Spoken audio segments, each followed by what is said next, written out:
Join me and my friend Shane on day 9 of our 11-day Northern European cruise on NCL Prima, where we rent a car and explore the gorgeous city of Akureyri, Iceland. We will explore caves, visit waterfalls, and show you all the best things to do if you just have one day to spend in Akureyri. It's day 8, and today we are in Akureyri, Iceland. It's our first stop in Iceland. I went outside and took a look around, and it is stunning. And today's plan is just to rent a car and find our way around to some of the hot spots. There is a Game of Thrones tour offered by the ship that's very expensive per person. So I'm thinking that we might try to recreate that on our own. So we don't have to be back to the ship until 6:30, I believe, is all aboard time. 7 o'clock this evening is sail away time, and it should be daylight the whole time. I don't think the sun sets here until close to 10 o'clock at night. So we have plenty of daylight hours to explore, and we're just gonna tool around and see what we can find. I'm very excited. It's sunny outside. It's chilly. It's in the high 40s. It should get up to the low 50s for the high for today. So it's sunny, but it's crisp and windy outside and cool. So, and there's a possibility of getting wet. I'm bundling up and I have layers on, and I'm very excited for the day. This trip so far has been just one stunning landscape after another. I can't imagine that Iceland will top the beauty that we saw in Norway, but at this point, I'm just expecting magnificence. So I'll take you along with us as usual. So come with me and my friend Shane today as we explore Akureyri, Iceland.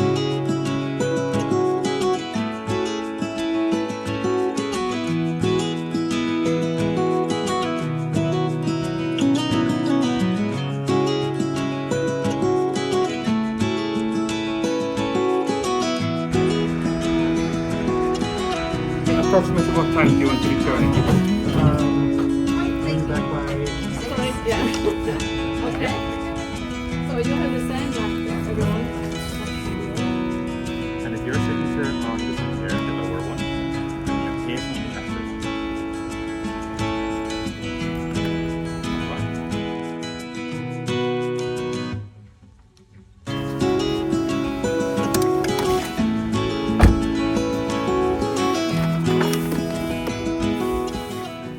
Got our RAV4. The rental process was very quick, very easy. The car is nice.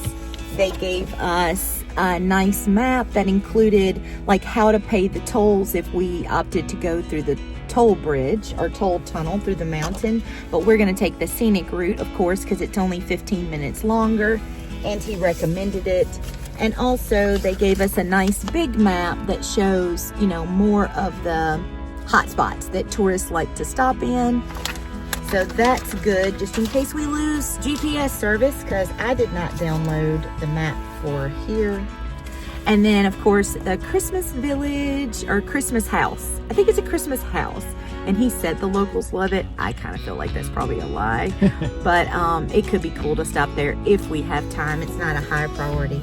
So Shane and I are going to take turns driving. I will say that we did not make a reservation. We did not rent our car ahead of time.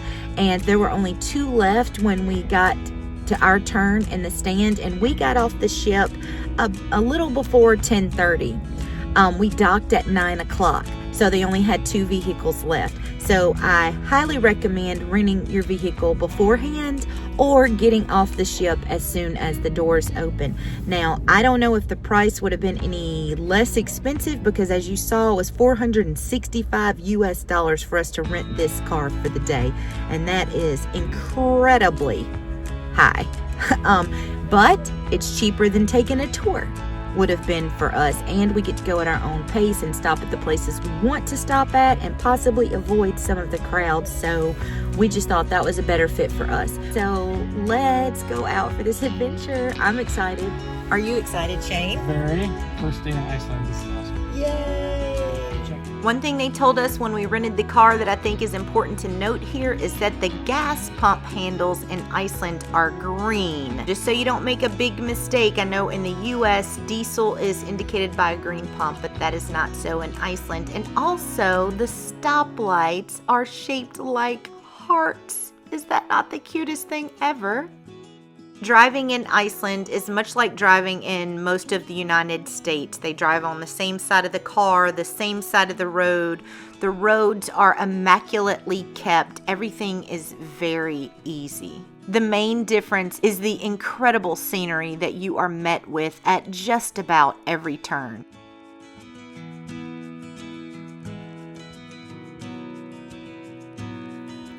So we stopped at this lookout spot because we realized it's very sunny out today and we might not have these same views when we head back because the clouds are supposed to roll in.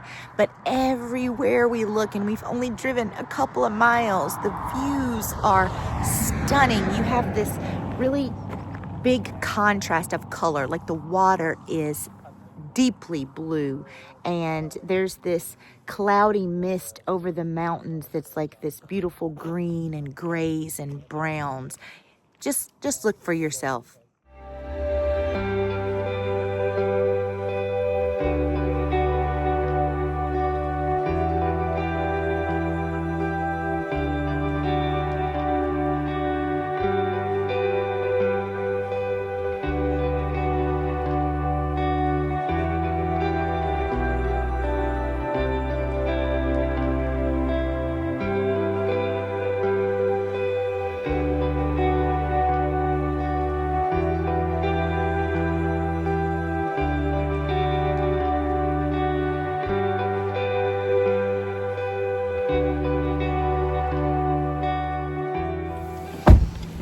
Time for a gas station stop because I want snacks and I want to see what kind of cool snacks there are in Iceland.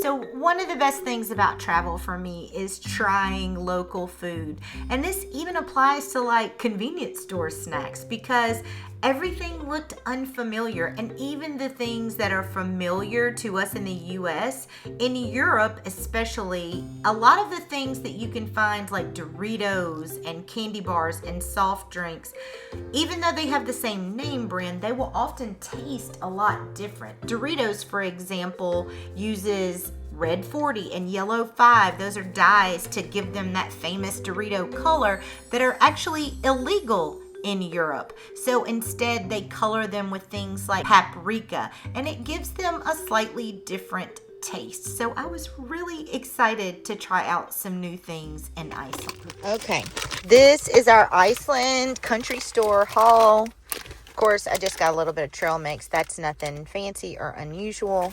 And then these cookies. It's like cookies with milk chocolate on top. Yes, please.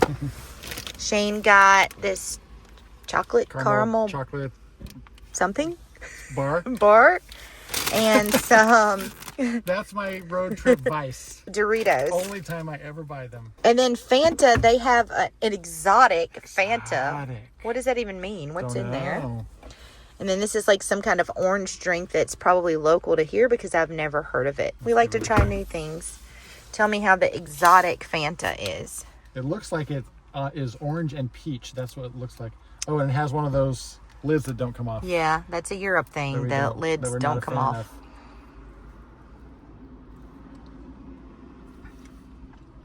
Definitely peach. Peach Peach and orange. Okay. It's very good if you want to taste it. I will. Definitely peach. Now I'm gonna try the exotic Fanta.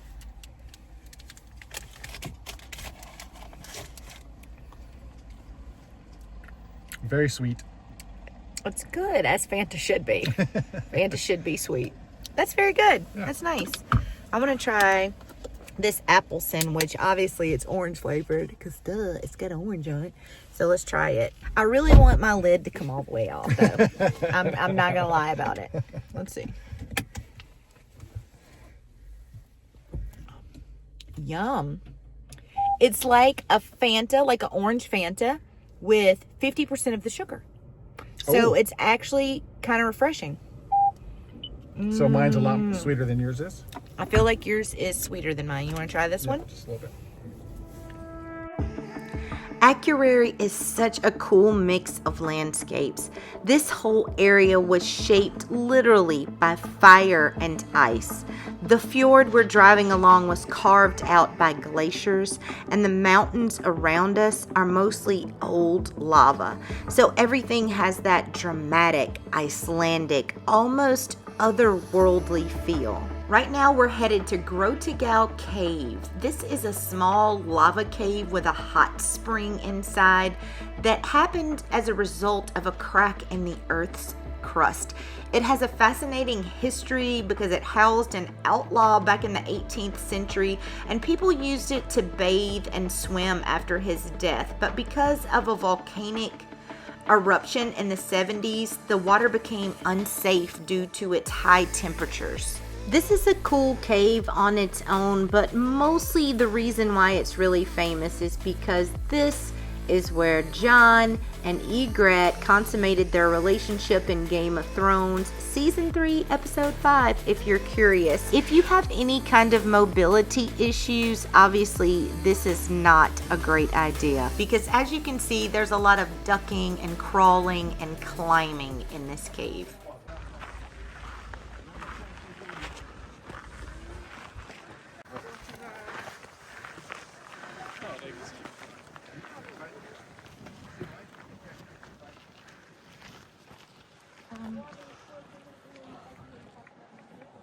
After coming out of the cave, we just wandered around a little bit and took in the beauty of the landscape and hung out with these sheep for quite a long time.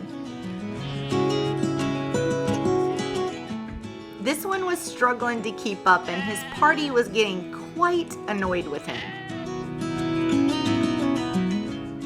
I really wish I could speak sheep at this point, because I think they gave him a good talking to when he finally reconnected.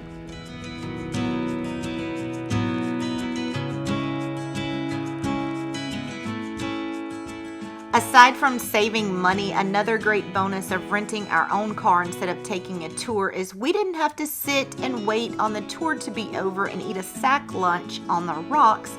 Instead, we could get our fill of the scenery and head off and find a great local restaurant like this pizza place, which is exactly what we did next.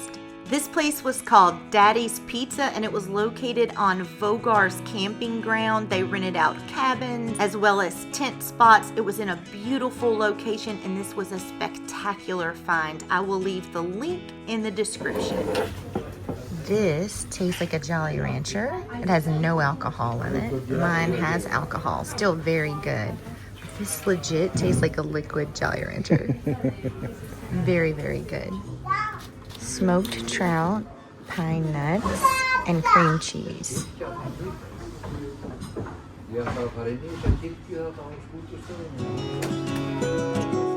So now we were back on the road and headed towards Godafoss Falls. If you've ever seen pictures of Iceland, you've probably seen this particular waterfall in the photos. It's one of the main tourist attractions on Iceland's famous ring road. You don't realize how massive this waterfall really is until you are directly in front of it, because the top of the fall is just level with the fields as you drive by. And this fall was created by glacial meltwater forming a powerful river that over centuries eroded the basalt or lava that has rapidly cooled down that makes up most of Iceland's landscape. And it was truly a wonder to behold. Yay. Are you excited? I am very excited. Very, very, very excited. I did not expect that this giant waterfall was just right smack dab in the middle of a field, because that's what it looks like when you're driving in. It's just like big field, huge waterfall, just like ground level. It's just not what you expect. So I'm very excited to go see this up close. Let's go. So there are a couple of different parking lots at Godafoss Falls. We parked on the right-hand side, which does not give you ground access, so you can walk directly up to the falls. We didn't know that at the time, but that's fine. We got a view from both angles. But if you park across the street on the left of the waterfall, you can walk directly down to the waterfall from there. So just a helpful tip to know if you don't want to rack up on steps like we did today.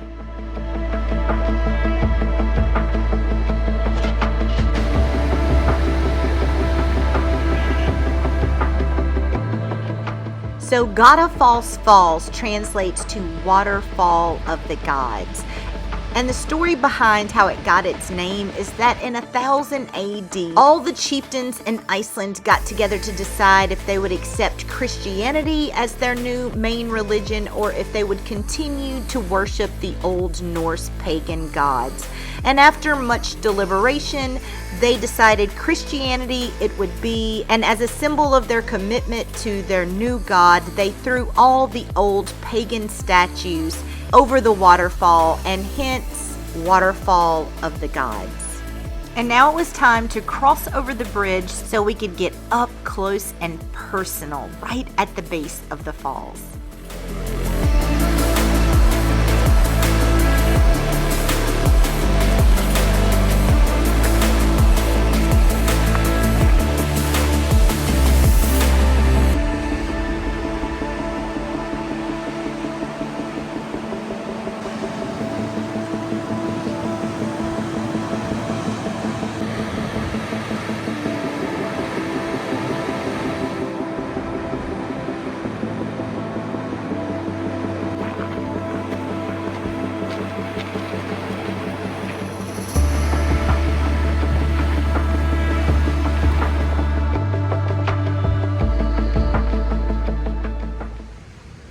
This part was tricky to walk around on. There are no flat surfaces. There are big stones and boulders all along the border of the river and the falls. So definitely note that before you go down to the base of the falls. But the views were worth it, 100%.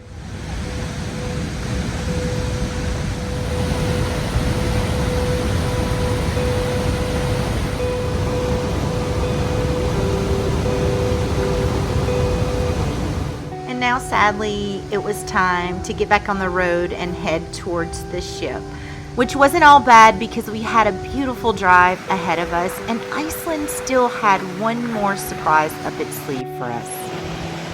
That was amazing. I'm not gonna lie. That was really freaking cool.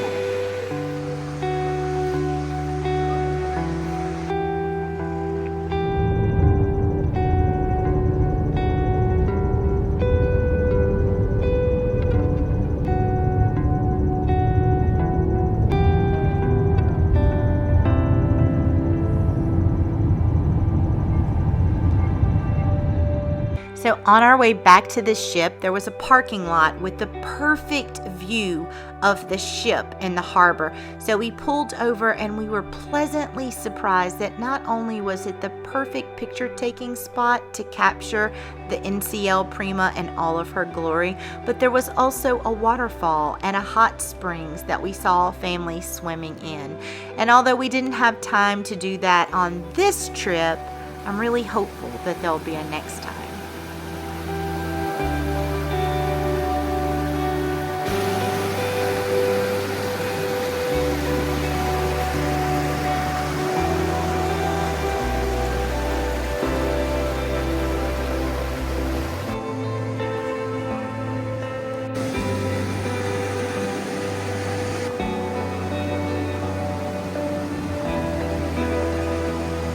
Not only was there a hot spring at the top of the hill, but there was a bigger hot spring down towards the bottom, and you could follow this trail down. And as you can see, we're not very far from the ship. So if you take this cruise, you can go just a couple of miles up on Highway 70, right past the roundabout and have a free excursion and maybe a hot spring all to yourself. If you've enjoyed this video, please hit that like button, subscribe, and ring the notification bell because you won't want to miss our last port in this epic 11-day cruise in Reykjavik, Iceland, where we visit the stunning new Sky Lagoon and go on what was perhaps the world's best food tour and have Viking beer and even try fermented shark. Thank you so much for watching, guys, and until next time, as always, happy cruising.